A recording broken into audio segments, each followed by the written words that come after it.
Hey everyone, Bo Billington here with the Free Agent. There's a big buzz out there concerning customer engagement, customer success. In fact, David Allen and I recently collaborated on a blog post, and so I wanted to follow that up with just the spoken word, get a little bit more in depth, viewpoint from David in regards to customer success, customer engagement. What are these things, and when should a company even start rolling out these programs? So, David, thanks so much for joining us here today. Sure, Bo. Glad to be with you. Yeah, so just quickly jumping into things. So in regards to customer engagement, can you kind of just paint a picture into like what that actually is and perhaps what the difference is between that and customer success?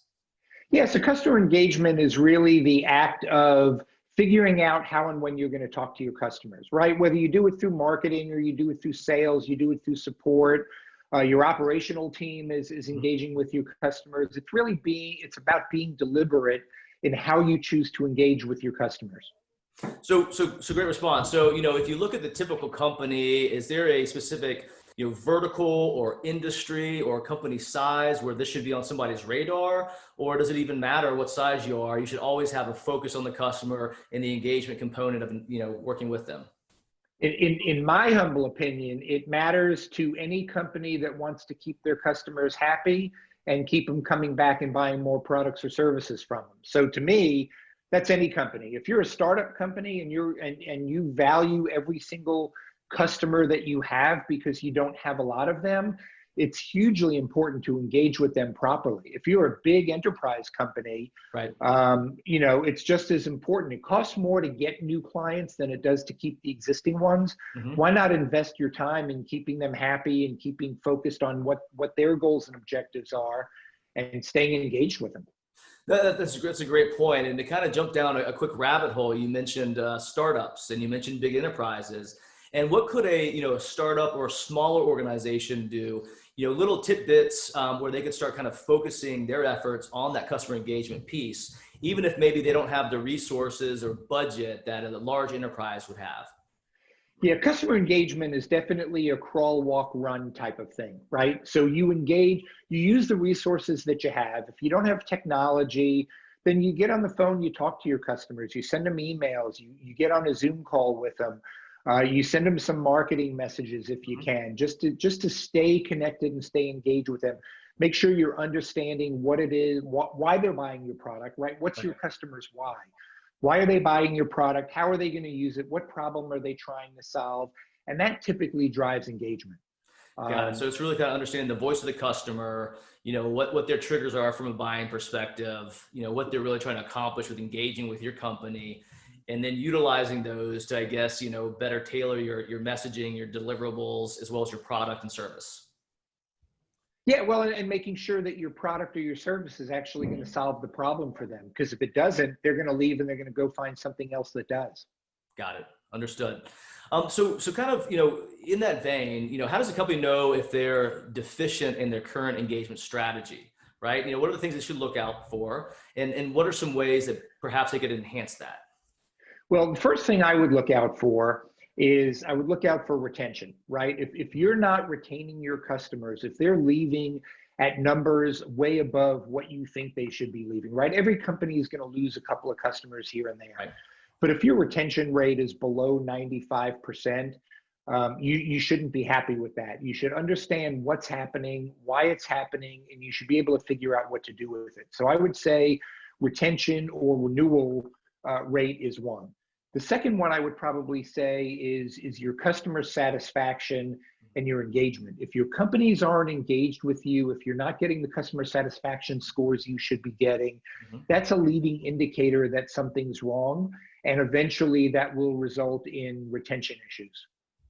Understood. Great point. So how could you go about tracking some of this? Are there softwares out there, what could you do to really kind of hone in and ensure that your customer satisfaction rating is 90% or above?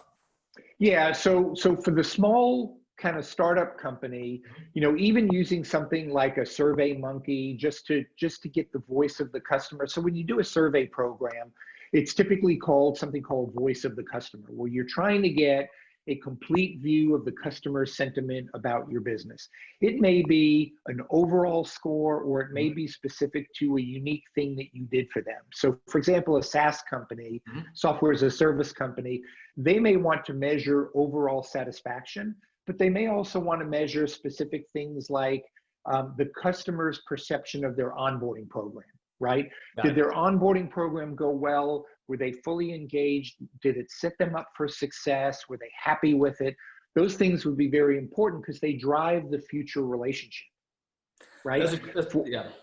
I was going to say for larger companies, for enterprise companies, there's lots of software packages out there that do phenomenal voice of the customer programs with NPS, Net Promoter Score surveys, pulse surveys, transactional surveys, and the ability to do customer interviews and really get a true view of the customer's sentiment about your business. The key to all of that is not just collecting the data and looking at the metrics, it's gaining the insights and actually doing something with it, taking action to improve. That's some great advice, especially on the startup side. I feel like a lot of, customers are lost or won, especially from a SaaS perspective during the onboarding phase.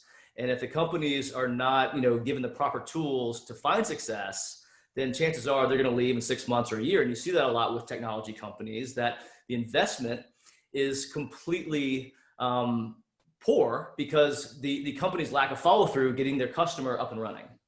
Yeah, exactly.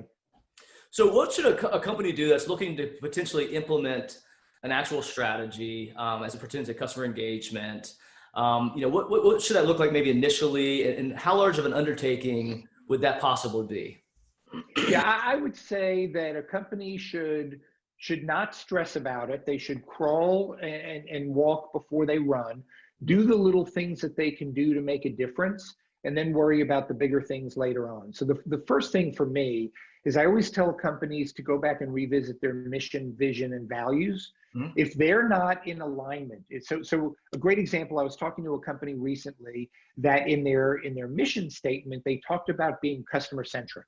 Right, which everybody does, though, right? Right, but I asked this executive in reality how they base their decision-making criteria, and he said, "Well, we almost always default to P&L, to operational issues when it comes to making decisions." I said, "So where does customer focus come into that?"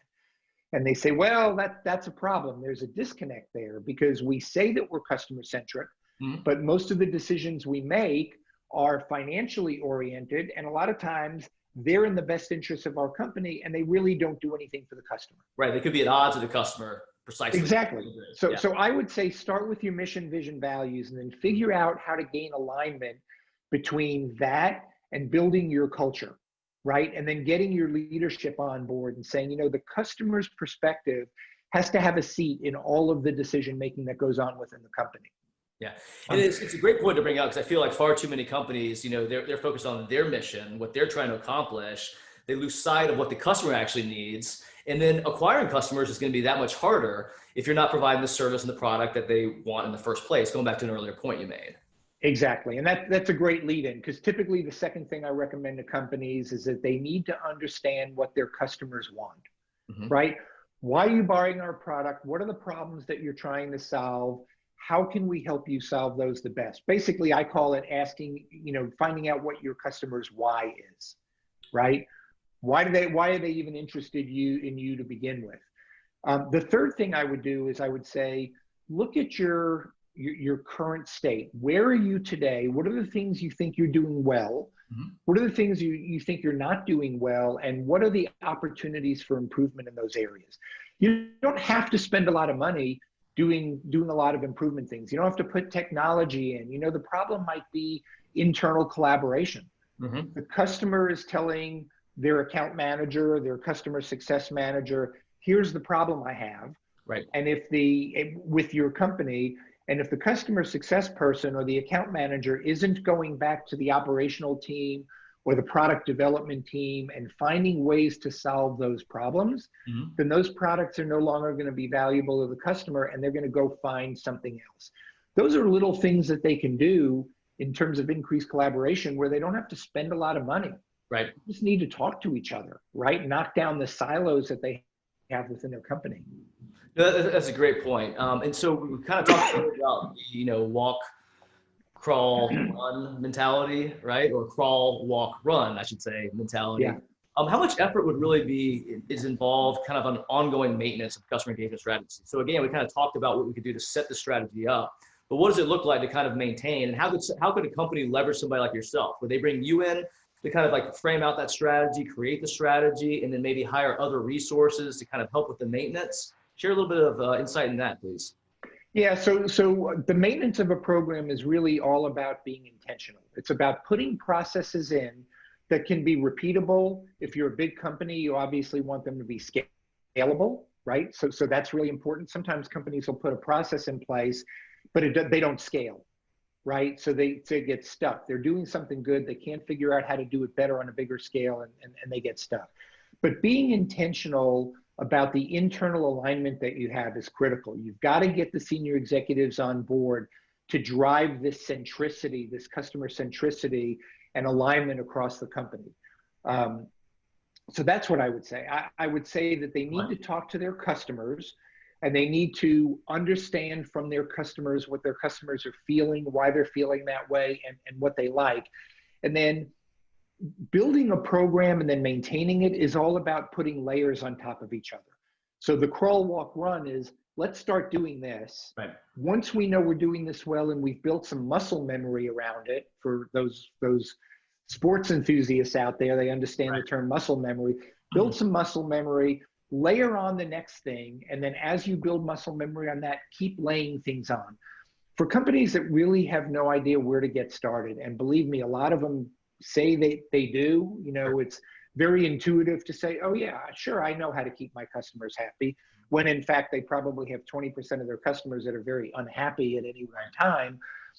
Talking to somebody like me and letting me or somebody else go through, asking them some very probing questions about their culture, their decision-making capability, what their customers are saying, how they're saying it, and then being surgical about where to apply process to make a difference, right? And we're looking to make the biggest difference with the least amount of effort possible. Right.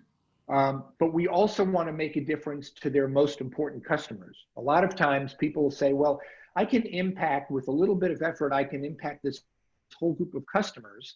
And they may be the long tail of the customers that don't provide a lot of value or revenue or profit to the company, but they ignore this one segment, which is their biggest and most important segment, because that's harder to work with. It's a little bit more complex. They're bigger companies.